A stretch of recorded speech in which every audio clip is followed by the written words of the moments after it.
Hello guys and welcome back to Behind the Dugouts and thank you for joining me. This is the start of my match preview series where we take a look at Chelsea's up and coming fixtures, starting with the first group stage match against LAFC in the Club World Cup. We will go over the 28-man squad including the omissions and inclusions, taking a look at the opponent, what we can expect from them, giving you my predicted starting 11, as well as a segment called Player Watch, where I will give you my thoughts on a particular Chelsea player that I am excited to see, as well as an opposition player that I believe could cause some issues. And lastly, we'll finish on the score predictions. Now the pleasantries are out of the way, let's get into it. Chelsea had the option to take a 35-man squad, but chose just to take the 28 players instead. And in case you're not aware or haven't seen the list of players that were included in this, I will now put them on screen. We are taking Robert Sanchez, Philip Jorgensen, Mike Penders, Gabriel Slanina. Defenders, Cucurella, Tosin, Badiashile, Levi Colwill, new signing Mamadou Sarr, Trevor Chalobah, Reece James, Malo Gusto, Aaron Anselmino, Josh Achempong. Midfielders, Enzo Fernandez, Dario Sugo, another new signing. Andre Santos, coming back from his loan spell from Strasbourg. Kieran Dewsbury-Hall, Moises Caicedo, and Romeo Lavia. Forwards, Pedro Neto, new signing Liam Delap, Cole Palmer, Noni Madueke, Nicholas Jackson, Christopher Nkunku, Tariq George, and Mark Gue.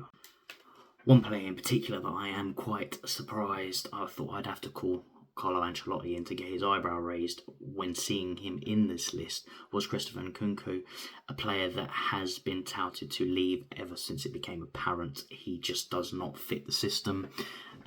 He's been apparently struck with an injury for the majority of the latter part of the season and coming in on the bench of the last sort of final games. And I have to be honest, I don't quite get this decision from the club, especially taking a look at some of the omissions from the squad, the likes of Kendry Paez, a few of the younger players who were part of the Conference League squad during the course of the season in Shimueka and Raksaki, who weren't included in this, to bring a player of Christopher Nkunku who's not part of the future plans of the club just doesn't make much sense to me. You could argue that the theory might be if he has a good tournament, his price would increase, making it easier to sell more suitors for him. But I don't think that's the case. I don't think even if he had a good sort of tournament that his price would change.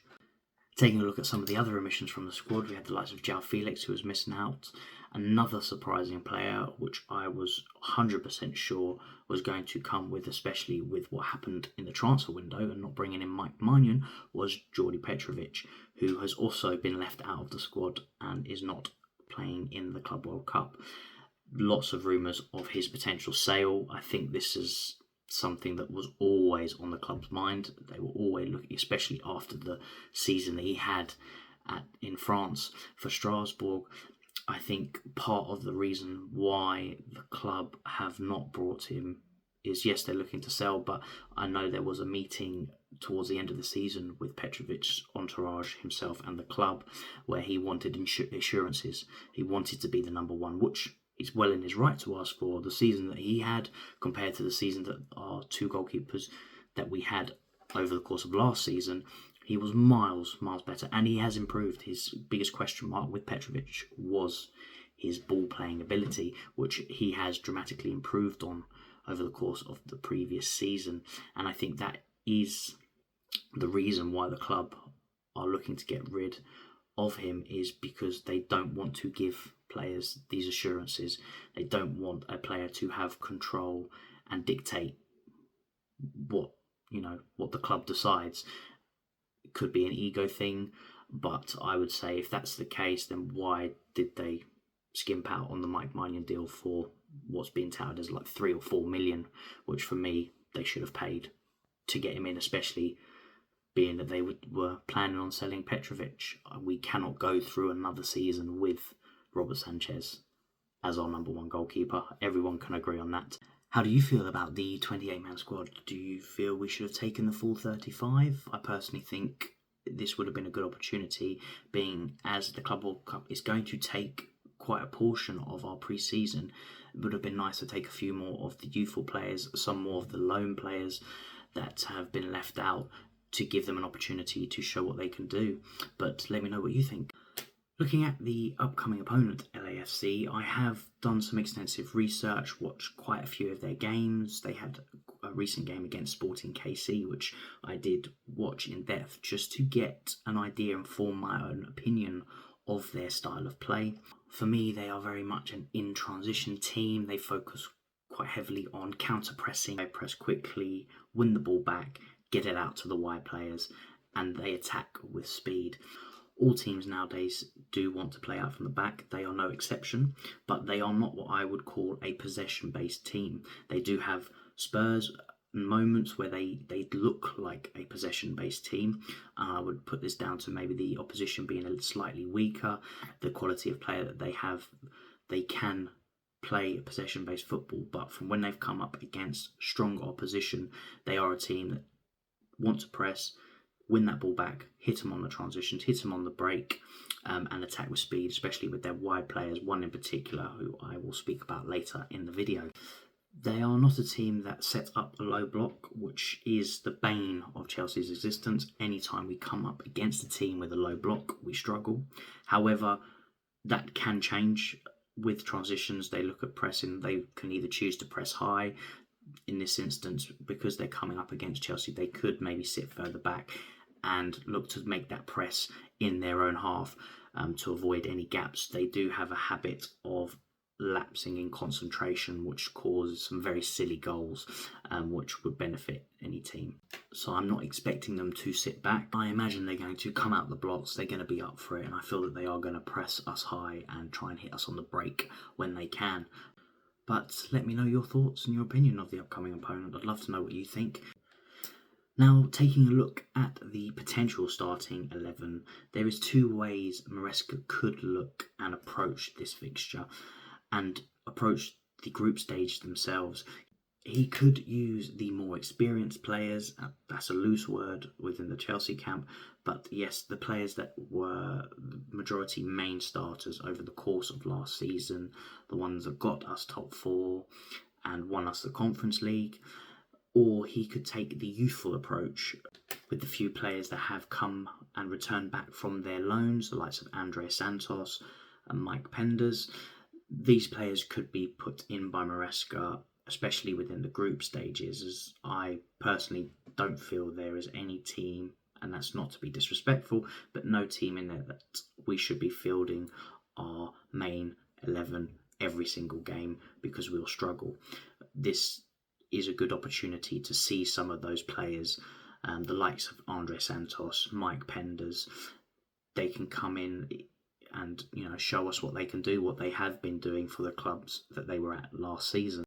I do feel that Maresca will do the latter and will field the players that were the mainstays last season.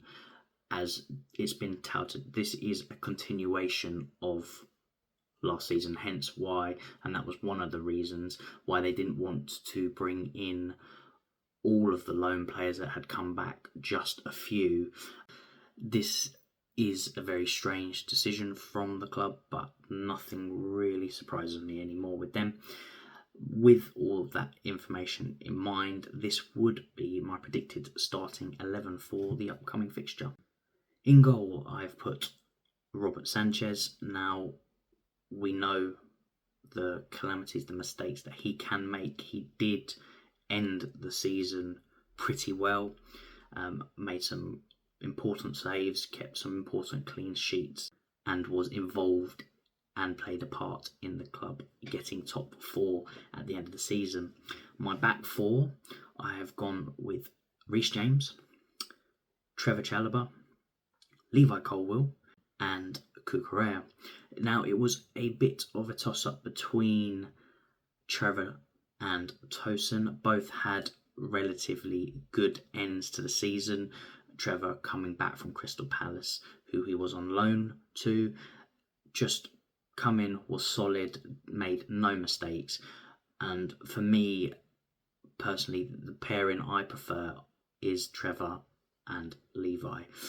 Moving into midfield, I have got the midfield monster, Moises Caicedo, and partnered with Enzo Fernandez, the two in the pivot, with Caicedo being that sweeper, the one that mops up any danger coming in onto the defensive line, and Enzo pushing a bit further forward as he's done over the course of last season to provide that creativity to alleviate some of the pressure on Cole Palmer, as he has, especially over this season, been marked out of games and players are taking up his space, but has allowed Enzo to move into more advanced positions, coming up with goals and assists over this last season. The three players in front of the pivot, I've gone with Pedro Neto on the right, Cole Palmer in the middle, and Noni Madueke on the left. Now, the left was quite an easy pick, being is we pretty much have no left wingers now, with Mudryk still in Narnia. I've no idea what's going on with him. I don't understand how it's taken this long to get any information. Jadon Sancho, obviously not been able to agree personal terms, not looking to reduce his wages, has now since gone back to United, which only really leaves us with Tyreek George and moving Noni over to the left-hand side. So I've gone, obviously, what I think Maresca will do, he will go with Noni. Now, for the striker position, I have gone with Liam Delap. It could have been Nicholas Jackson, and I know I mentioned at the start when going over the XI that Maresca will most likely pick the experienced players that were part of the squad, getting top four and winning the Conference League last season. However, Liam Delap is not a player unknown to Maresca. He's worked with him before, and if you check out my previous video on my player breakdown of Liam Delap, you'll know that he has been with Liam Delap, has coached Liam Delap at the under-23 level at Man City. So it's not a player that Maresca doesn't know what his attributes are, what his strengths are, what his weaknesses are. So I feel that Liam Delap will come straight into the team and will provide Maresca another option in the attacking front. I would like to see Nicholas Jackson move out to the left. He was previously a left winger before making the move into the striker position, now predominantly being a centre forward. So it's not a position that's foreign to him, and I feel that he would, and most Chelsea fans would feel he would operate better on the left-hand side with his speed, his power, and not having the weight of making sure he's in the box and putting the ball in the back of the net, as the pressure seems to make him crumble at certain times. And this is also a big thing for Maresca. He wants versatile players that have the ability to play in multiple positions, and Nicholas Jackson can do this. So it would be good to see if Maresca is willing to make that change, that swap, because you could see Noni move back out to the right, Nicholas Jackson take on the left-hand spot, or Noni coming out and leaving Pedro on the right with Jackson going on the left. But as a manager, it's good to have these options and players that can play multiple positions. But let me know what you think of the starting 11. If there's any additions that you would make to the squad, any players that would come out that you would replace, let me know in the comments below. Now we've reached the part of the video where we'll be going over my segment called Player Watch, where I've picked two players, one from Chelsea and one from the opposing team, that I will be looking at closely and excited to see, especially from a Chelsea perspective. So from the Chelsea side, the player that I am particularly excited to see play, I hope that he gets on the pitch or even starts, is Andre Santos, a player that had an incredible season last year at Strasbourg. Even captaining the side for a young player is quite a feat, and I know he has felt quite honoured, and for me fully deserved it. The contributions that he made to Strasbourg last season and getting them into Europe is phenomenal for him. He is a player that I've been excited to see in the Chelsea shirt for a long time. I was actually hoping that we had kept him with us last season, because I feel that the position he's competing for with the likes of Enzo and Lavia. At the moment, Moises Caicedo is completely undroppable. So the position that he would be looking to take would be for the latter two players mentioned. And I feel that spot is definitely up for grabs. There's not one player, though each bring their own attributes. Enzo, a lot better going forward than Romeo Lavia. Lavia defensively, a lot better than Enzo.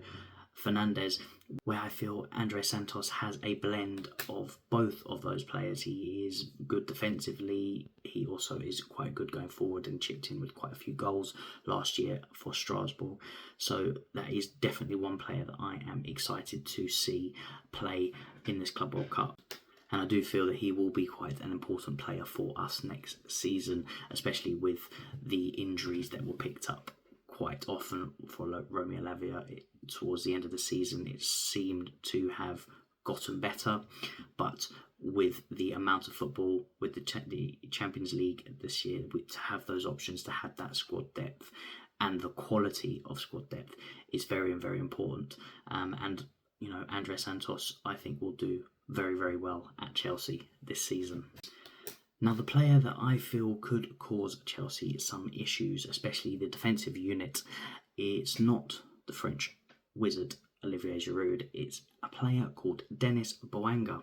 As I mentioned at the earlier part of the video, with the style of play and how LAFC like to play, they are very reliant on their wingers when they break on transition from their counter press. They move the ball out to their wide players, and Denis Bouanga in particular is probably their standout player. In his most recent match against Sporting KC, come up with a assist and a goal, one for the penalty spot, a corner set piece for the assist.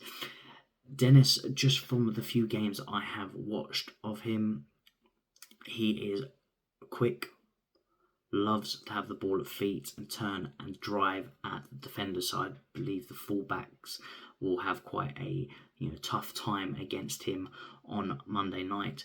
He has the ability to play on the left and the right flank. So, the option of switching at any point throughout the game is, beneficial for LAFC. To create some confusion within the back line, he's able to switch wings. Now, he had an okayish season last year. There was more expected from him, which he didn't quite deliver to the heights that they were expecting, but it's not a player to sleep on. He's quick, he's skillful, and he will get at the defenders. He has is those players that all teams love to have, that can produce that moment of magic out of nothing, and he is one of those players that can do this. So it's definitely a player that I would keep an eye on and watch the battle between, depending on which flank he plays on, or if he switches during the game. It will be a good battle to see him against Cucurella and him versus Reece James, to see how they handle his speed, his trickery, and also for the player to see how he can sort of fare against top quality fullbacks. Right, score prediction time. Now, I'm quite confident in Chelsea's ability to get out of the group. There's not any team within the group that I think we should fear or that I don't think we cannot beat. I feel that our quality will shine through and we will overcome all the teams in the group, starting with LAFC on Monday night. Now, score-wise, I feel this is going to be quite comfortable for Chelsea. I'm going to say a 3-1 victory. I do think they will score. I have a suspicious feeling that it's going to be Olivier Giroud. Players that have played for us in the past, gone on to other clubs, and we've then come up against later on, have always scored against us. The likes of Willian, it just happens. Even Frank Lampard, when he moved to City, it's just one of those things. It's a Chelsea thing. Players always returning score. But I do feel it will be a comfortable 3-1 victory. I don't think there's going to be too much threat from LAFC. Again, this is just my personal opinion of what I've seen from them and what I know Chelsea are capable of on their best day. But let me know what you think below. I'd love to hear your thoughts on how you think that both teams will fare.